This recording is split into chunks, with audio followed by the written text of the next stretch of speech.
पिछले दिन कल हम लोग चैप्टर 3 के अंतर्गत चर्चा कर रहे थे और हमने कहा था कि एक और जो महत्वपूर्ण अंश छूट रहा था उस पर आज चर्चा करेंगे।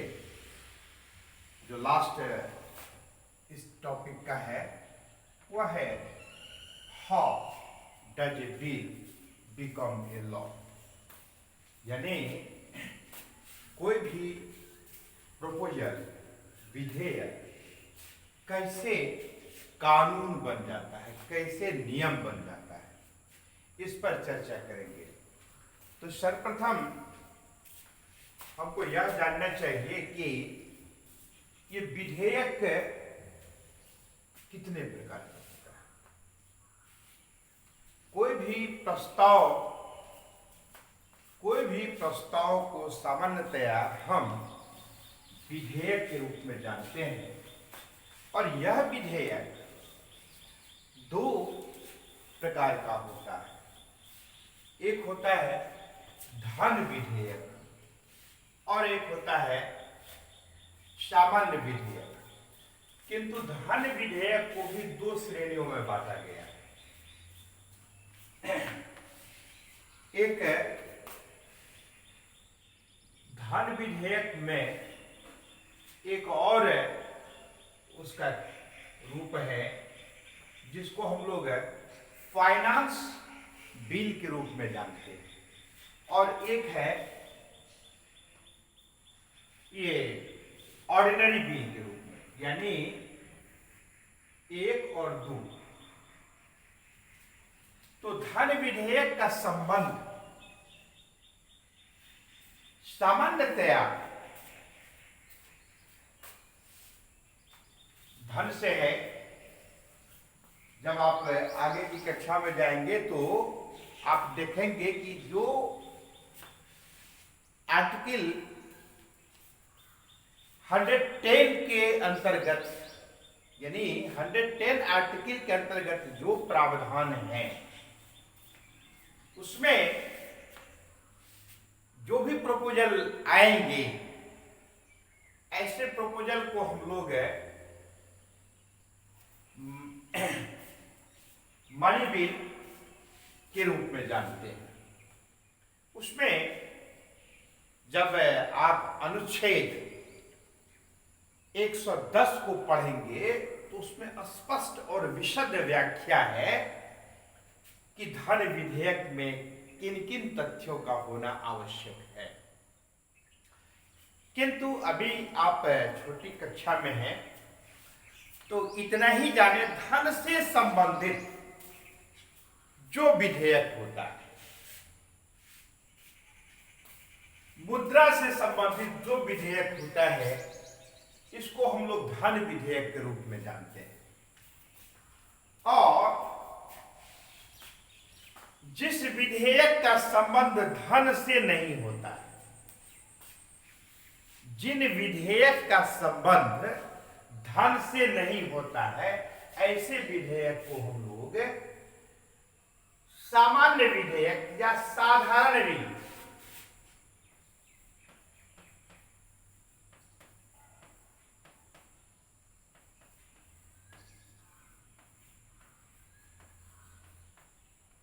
साधारण विधेयक कहते हैं। ठीक है,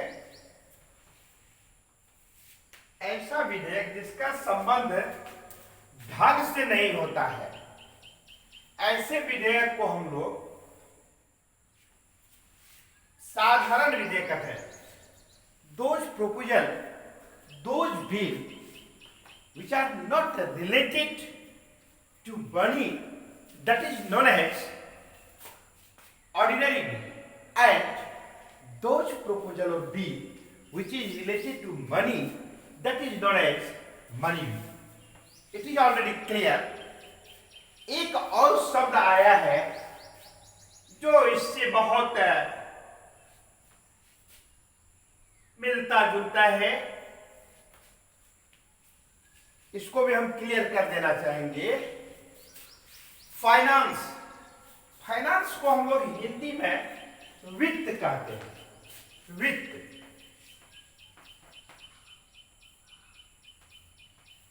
इसका भी संबंध है बिल्कुल, जब ये वित्त है, फाइनेंस है, तो इसका भी धन दौलत से ही है कि इसीलिए मैंने इसकी डिफिनीशन में बताया था, मनी बिल के डिफिनीशन में, कि जो आर्टिकल 110 में निर्दिष्ट प्रावधानों के अंतर्गत आता है, और चूंकि यह भी उसी प्रकार का है, इसके बहुत करीब है, नजदीक का संबंध है वित्त विधेयक, इसलिए इसको हम क्लियर कर देना चाहेंगे। जो आगामी कर, टैक्सेशन या संशोधन से संबंधित विधेयक रहता है, ऐसे विधेयक को हम फाइनेंस बिल के रूप में जानते हैं। यानी ऐसा विधेयक जिसका संबंध आगामी सेशन के लिए, सत्र के लिए जो टैक्सेशन आदि का प्रावधान रहता है, उससे जो रिलेटेड रहता है प्रोपोजल, ऐसे ही प्रोपोजल को हम फाइनेंस प्रोपोजल और बिल के रूप में जानते हैं। अब ये क्लियर हो गया कि विधेयक जो प्रस्तुत करना होता है वो सामान्यतया दो तरह का होता है। एक मनी बिल होता है, एक ऑर्डिनरी बिल होता है। और मनी बिल के भी दो भाग होते हैं, एक होता है ये एक फाइनेंस होता है जिसका संबंध टैक्सेशन आदि से होता है फर्दर टाइम के लिए, और एक का बिल्कुल जो आर्टिकल 110 के अंतर्गत आता है उसके अंतर्गत आता है। तो ये क्लियर हो गया। याद रखेंगे आप, ये जो प्रपोजल उठाए जाते हैं सामान्यतया दो समुदायों के द्वारा। एक को हम लोग जो मंत्रीगण इस प्रकार का प्रपोजल प्रस्तुत करता है, ये है गवर्नमेंट बिल के रूप में उसको हम जानते हैं। यानी मंत्री परिषद के द्वारा, किसी सदस्य के द्वारा, संबंधित व्यक्ति के द्वारा जब प्रपोजल प्रस्तुत किए जाते हैं, इसको हम गवर्नमेंट बिल के रूप में जानते हैं। किंतु एक ऐसा भी है, जिक्र किया गया है, जिसको गैर सरकारी लोगों के द्वारा जो प्रस्तुत किए जाते हैं उसको हम लोग नॉन गवर्नमेंटल की श्रेणी में रखते हैं। वैसे इसकी चर्चा नहीं के बराबर है, क्योंकि सामान्यतया गवर्नमेंट बिल ही चर्चा में है, प्रपोजल सामने में आता है। ये क्लियर हो गया। अब हम लोग जो भी इसका मूल आज का है वह है how does a bill become a law, इस पर चर्चा करेंगे। यानी किसी भी प्रकार का प्रपोजल को हम कैसे कानून के रूप में परिवर्तित कर सकते हैं, यह है। तो इसी कालखंड में मुझे लगा कि ये प्रपोजल कितने प्रकार का होता है, इसको स्पष्ट कर देना चाहिए बच्चों के बीच में। तो अब है, कोई भी विधेयक को नियम बनने के लिए, चाहे वो फाइनेंस या मनी बिल हो, चाहे वो ऑर्डिनरी बिल, इसको नियम बनने के लिए उन्हें 3 प्रक्रियाओं से गुजरना पड़ता है। और ये तीनों प्रक्रिया क्रमशः प्रथम, द्वितीय और तृतीय है। इसको हम लोग first reading, second reading and last third reading के रूप में जानते हैं। तो इसमें प्रथम यानी फर्स्ट रीडिंग में क्या होता है, इसमें जब कोई भी विधेयक संबंधित मंत्री के द्वारा या उस मंत्री परिषद के द्वारा जब प्रस्तुत किया जाता है और उसे पढ़ के सुनाया जाता है। कहां पर? ये पढ़ के कहां सुनाया जाएगा? आपके मन में जिज्ञासा होगी। तो ये सदन में सुनाया जाता है। ये सदन कौन सा सदन?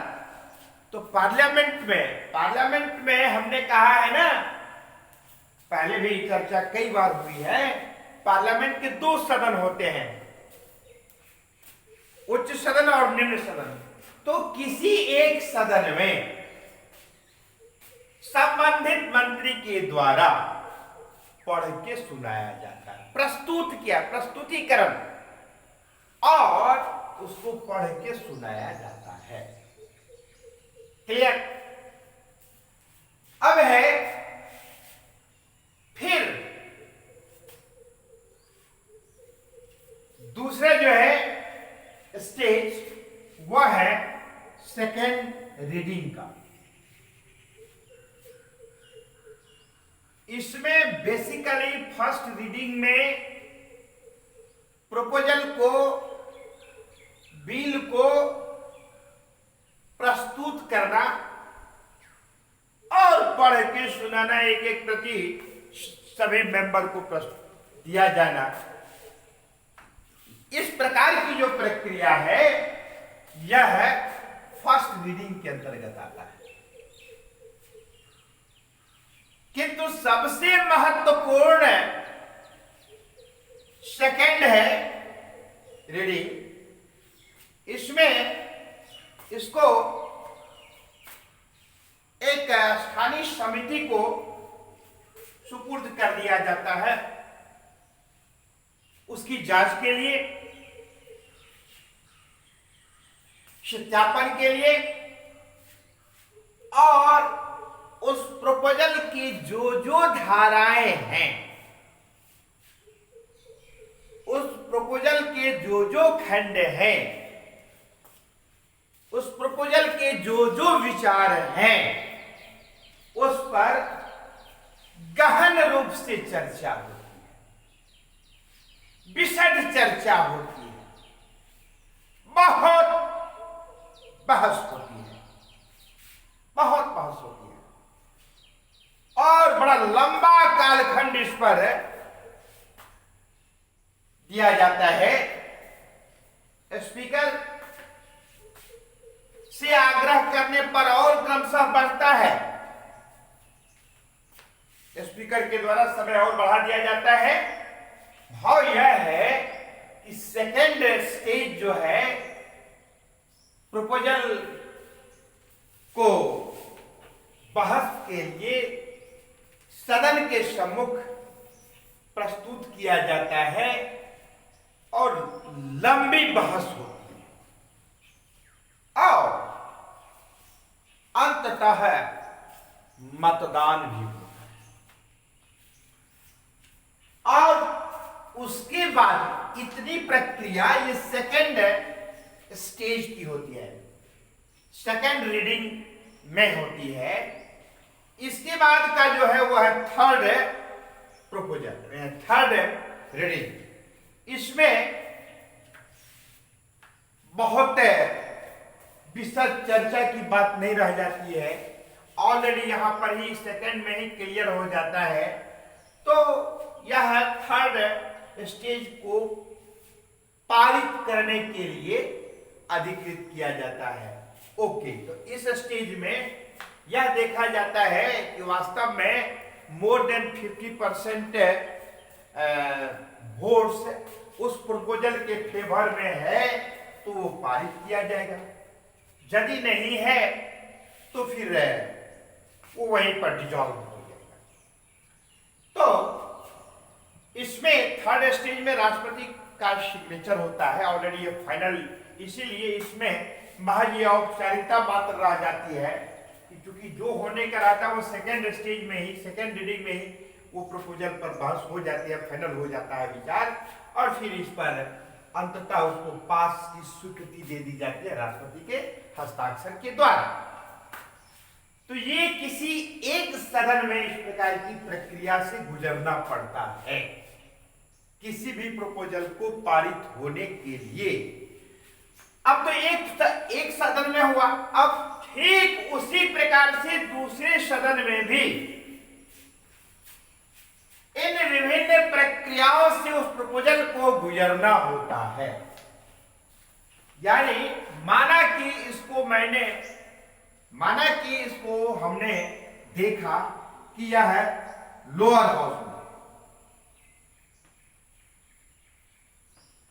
हाउस में प्रस्तुत किया गया पहले, और तीनों स्टेज से इसको पास कर दिया गया, गुजर गई है प्रपोजल, तब जाकर के वो पास तो हो गया। अब यह प्रपोजल कहा जाएगा, तो अब दूसरे स्टेज में प्रपोजल जो है वह है ठीक उसी प्रकार की प्रक्रिया के साथ ये अपर हाउस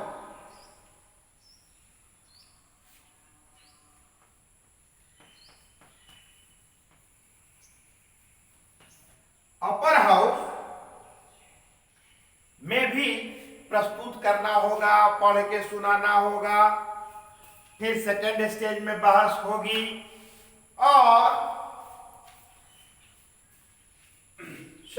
ये जो थर्ड में है ये पास की स्वीकृति दी जाती है। उसके बाद हुआ है राष्ट्रपति पर इस पर सिग्नेचर अभी नहीं होगा। थर्ड स्टेज में पास की स्वीकृति दे दी, सिग्नल मिल गया। अब उसको जब सेकेंड हाउस में दिया गया, अपर हाउस में दिया गया, वहां भी जब इन तीनों स्टेज से वो प्रपोजल पास मान लिया जाता है, गुजर जाता है, उसके बाद उन्हें राष्ट्रपति के पास, उस प्रपोजल को राष्ट्रपति के पास भेजा जाता है, और जब राष्ट्रपति उस पर साइन कर देते हैं तो वही बिल, वही प्रपोजल कानून बन जाता है, नियम बन जाता है। तो इस तरह से हम देखते हैं कि कोई भी नियम, कोई भी प्रस्ताव, कोई भी बिल, कानून इन विभिन्न प्रक्रियाओं से गुजरने से और पास होने के बाद राष्ट्रपति के द्वारा हस्ताक्षर हो जाने के बाद वह कानून बन जाता है। किंतु एक बात मैं बता देना चाहूंगा, क्या राष्ट्रपति उस पर साइन कर देता है? क्या महामहिम राष्ट्रपति उस पर साइन कर देते हैं? जब दोनों सदनों से गुजरकर पास हो करके प्रपोजल राष्ट्रपति के सम्मुख पहुंच जाता है, तो राष्ट्रपति क्या कर सकता है? तो राष्ट्रपति के पास दो विकल्प होता है, या तो राष्ट्रपति उस पर साइन कर देंगे, जब राष्ट्रपति उस पर साइन कर देंगे तो वह नियम बन जाएगा, लेकिन राष्ट्रपति उन्हें उस प्रपोजल को लौटा भी सकता है, उस बिल को लौटा भी सकते हैं, या तो पुनर्विचार के लिए लौटाएंगे ऐसे ही जैसे प्रपोजल आया ऐसे, या उसमें कुछ सुझाव के साथ उनको लौटाते हैं, पुनः सदन को लौटा देते हैं। अब यह निर्भर करता है कि उसमें महामहिम राष्ट्रपति महोदय के द्वारा जो कुछ संशोधन करके या कुछ सुझाव सुधार करके प्रस्तुत करने के लिए दिया गया है, क्या उसको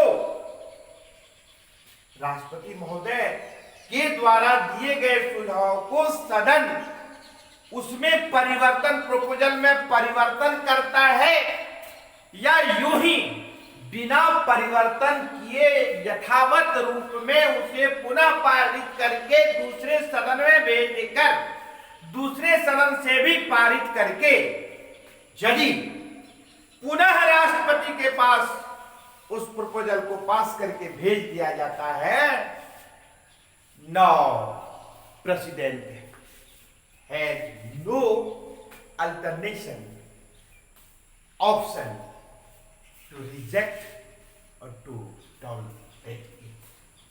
It means now it is the condition of the president. He will sign on the paper, on the proposal, and that proposal becomes law. यानी पुनः अब ये निर्भर करता है, मैंने कहा कि राष्ट्रपति यदि साइन कर दिया तो वो नियम बन गया, यदि वो साइन नहीं करेंगे तो वो लौटा भी सकते हैं कुछ सुझाव के साथ, या यूं कि पुनर्विचार किया जाए। वैसी स्थिति में राष्ट्रपति के सुझाव को के अनुसार से उसमें थोड़ा परिवर्तन भी कर सकते हैं, सदन कर सकता है, या यूं ही फिर तीनों स्टेज से सब एक हाउस में पास करने के बाद दूसरे हाउस में भेजा जाता है, दूसरे हाउस में पास करने के बाद राष्ट्रपति महोदय के पास भेजा जाता है, और राष्ट्रपति महोदय के पास अब दोबारा फिर यह मौका नहीं रह जाता है कि वह उसको फिर टाल दे। अब राष्ट्रपति को उस प्रपोजल पर साइन करना ही पड़ता है, नहीं करने पर संवैधानिक संकट की स्थिति उत्पन्न हो जाएगी और बहुत ही तब विषम परिस्थिति आ जाएगी। उसकी फिर अलग से हम लोग चर्चा करेंगे, फिर कभी मौका मिलेगा तो। किंतु इन विभिन्न प्रक्रियाओं से गुजरते हुए वो जब दोनों सदनों से पारित हो जाता है, उसके बाद राष्ट्रपति महोदय का हस्ताक्षर हो जाता है, तो यह प्रपोजल जो है, बिल जो है, वह कानून बन जाता है। अब आप संक्षेप में यह जाने कि कोई भी बिल कब कानून बन जाता है, नियम बन जाता है, तो इसमें जब संक्षिप्त रूप से हमको एक वाक्य में, दो वाक्य में बताना होगा, तो हम बताएंगे कि कोई भी बिल को पारित होने के लिए, कानून बनने के लिए विभिन्न 3 प्रक्रियाओं से गुजरना होता है। प्रथम वाचन से, द्वितीय वाचन से और तृतीय वाचन से। प्रथम वाचन में प्रस्तुतिकरण, द्वितीय वाचन में बहस और फिर वोटिंग, और तीसरी वाचन में पास करने के बाद ये दोनों ही, तीनों ही प्रक्रिया से फिर दूसरे सदन में भी उसी प्रकार से पारित हो जाता है। तब राष्ट्रपति महोदय का हस्ताक्षर होता है। राष्ट्रपति महोदय का हस्ताक्षर होने पर वह बिल कानून बन जाता है। और भी शॉर्ट यदि करें तो कह सकते हैं कि कोई भी बिल को दोनों सदनों में, तीनों स्टेज में से गुजरते हुए पास करने पर महामहिम राष्ट्रपति महोदय के द्वारा हस्ताक्षर हो जाने के बाद कोई भी बिल कानून बन जाता है। बस एक बात। यदि आपके पास समय है तो थोड़ा डिटेल कर दीजिए, यदि आपके पास यदि लॉन्ग आंसर टॉपिक क्वेश्चन है तो इस प्रकार से जैसे मैंने बताया उसको स्पष्ट कीजिए। तो इस तरह से आप स्पष्ट कर सकते हैं इसको, इस प्रश्न को याद रखेंगे कि ये तो ऑर्डिनरी बिल के बारे में है। जब मनी बिल की बात होगी, मैंने पहले ही कहा कि ऑर्डिनरी बिल किसी भी सदन में प्रस्तुत किया जा सकता है, किंतु यदि मनी बिल हो तो कहां प्रस्तुत किया जाएगा? तो मनी बिल सर्वप्रथम लोकसभा में ही प्रस्तुत किया जाता है, और लोकसभा में पारित हो जाने के बाद उन्हें राज्यसभा में भेजा जाता है। जबकि अन्य प्रकार के बिल को 2 में से किसी सदन में पहले प्रस्तुत किया जाता है।